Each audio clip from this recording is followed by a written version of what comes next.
Hey! We're back for another one. It's a humble shallot. Shallots, they're like onions, only smaller. Today we're going to be talking about knife sharpening, and I'm going to give you some of my tips on how you can maintain some of your equipment at home. There's nothing worse than trying to work with blunt knives. Sharper knives are safer, we don't have to push as hard, we don't have to force it. Just gonna run you through some of the equipment that we're using today and some simple things that maybe you can substitute or things you may already have. These are our stones.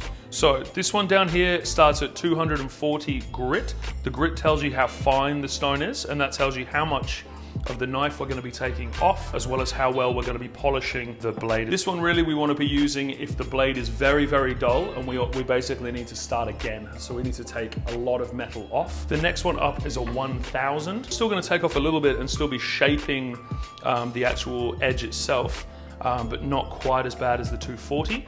The next up is a 6000. So here you could have a 3 or a 4000 here would be more than fine at home as the top end. That's more than enough. But for a chef's knife, I have an 8000 that I'm going to go up to as well. I also have a 10,000, but that won't be necessary for this. Other than the 4 stones, I have a stone here, which is actually used for cleaning the stones themselves. So this is the stone. This one is harder than even the 240. This one's denser. So this will take stone off, but it also generates a really nice slurry on the surface of the stone, which creates very good friction with the blade. When it's making good contact, we're gonna get, again, a much more even blade, and it's gonna be more effective as well. And then this one here is actually to hold the stones in place. So this one, we're gonna keep on a little bit of rubber matting. This just stops the stones from sitting directly on the surface, which is great, and keeps them up, so it makes it easier as we come through sharpening, and also stops them from sliding around. Between the stone holder and the stone, they're the best things I ever bought that really stepped my sharpening up. So even if you only buy a couple of stones to start out with, I would really recommend picking these up as well for probably only an extra 150 bucks. Very, very worth it, because if you can keep the plane of the stone as flat and as smooth as possible, you're gonna get a much more even and consistent result on your knife at the end. So these are really important, I can't stress that enough. Let's show you how we do it. So we've got our setup here. As I said, we're gonna be starting on the 1000 grit. So not the roughest or the coarsest stone, the next one up, but still it's gonna take a little bit off. We're gonna be sharpening a classic Icon 9-inch Wüsthof chef's knife today. This lovely shape on the chef's knife, we're really gonna be trying to preserve. All different shapes, all different knives, different purposes. But what's really important when you're sharpening your knives is that you want to go with the shape of the blade. I don't want to start to square this off here. I'm going to show you just a couple of really simple things that are hopefully going to help you with your knives as well. I have my stone in some water. We want to keep this surface wet. I store my stones in the water. I always keep mine wet. Some people like to use detergent. Some people like to use oil as well. It's kind of up to you. Some stones will be better with different things. You have to just stay consistent. That's all that's important. So if you want to use the oil, you have to always use the oil. You can't swap between oil and water. I keep mine wet and then I just deal with them wet. That's the best way for me. So we're just going to create a little bit of roughage over the surface of the stone here. And this sort of slurry, this is what's going to create really good contact between the blade and the stone. The rougher sides here are used this way up, and that's much better for planing down your stone if you have chips or if you have problems. Perfect. This one here is just some very simple rubber matting. I use these in the kitchen a lot, lining shelves, all sorts of things. You can pick them up from Officeworks, and just great for jobs like this because we're dealing with a blade that we're trying to make quite sharp. So I want everything to stay exactly in place. I don't want anything messing around, okay? So for my system, I find that the best way to preserve the shape, and because I'm not particularly ambidextrous, what I like to do is to work on one side first, and then we're going to turn the stone around and place it in front of us here, and we're going to work on the opposite side. So to find our angle, we're going to start here, which is obviously 90, go half is going to be 45, half again is going to be around 22.5, so if we're just south of there, we should be absolutely perfect in our 19 to 20 degree range. When you buy stones, some of them will come with clips, that you can put on the side that will guide you and don't let you go any lower.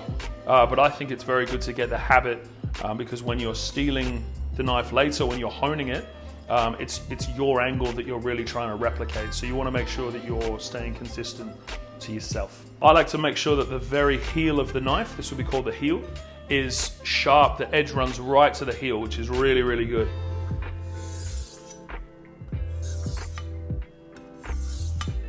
So we're pulling back and flicking, and you see how I come up at the end? That's what's going to maintain the curve on the chef's knife, okay?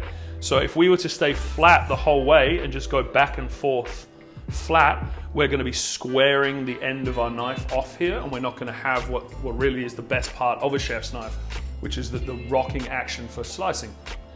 So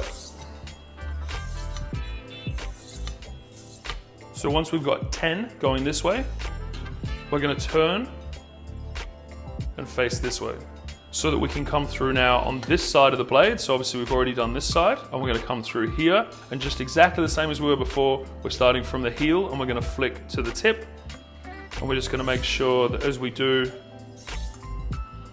we preserve the shape of the blade.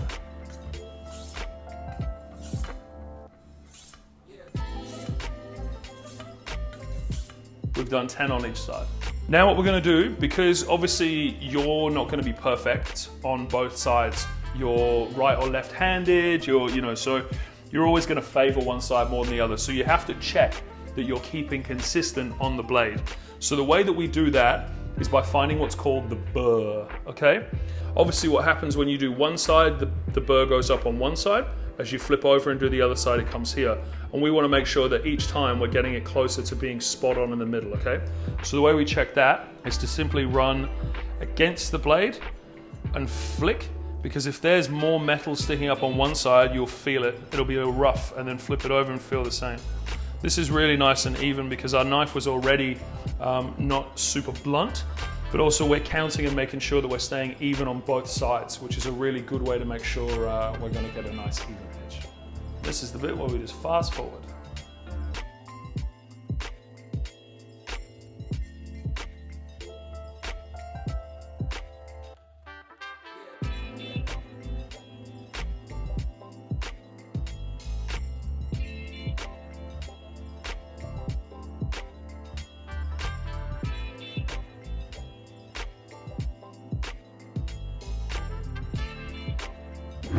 If I can just see you tonight. We're on to the second stone. So the way that we know that we're good, I know I'm harping on this burr, but it's really important, okay? On that first stone, you need to get your angle spot on, because now at 6,000, you aren't gonna take any steel off when you start getting to this kind of grit, this kind of finitude. Finesse, beautiful. We're just really trying to hammer home, look at that beautiful edge, the fantastic edge we've already established, okay? So already just at the 1,000, it's looking nice and sharp. So we're gonna get our slurry going. And now this one, you really don't have to be as precious with this either, with your technique, because as I say, you're really not gonna take any metal off. Planing the stone is really important because obviously you're just gonna go right through the middle here and you're gonna make kind of a channel, but also as you push and rock, you're also gonna scoop up and down as well. So what tends to happen is that there's a valley this way and there's one this way, which is obviously after not very long of owning the stones, it's gonna be almost impossible to sharpen your knives with them. So you really wanna just keep flattening them out every few uses.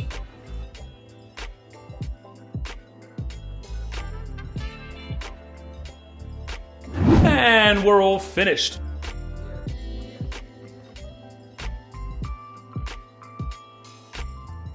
Now, see if this works. Some people shave themselves with their knives. Some people find it gross when I do that. Huh? Beautiful knife, super sharp. Follow the tips, follow the advice. Show me how sharp you can make your knives at home. Prizes for whoever takes the bluntest spoon and turns it into the loveliest weapon. Thank you. Bye.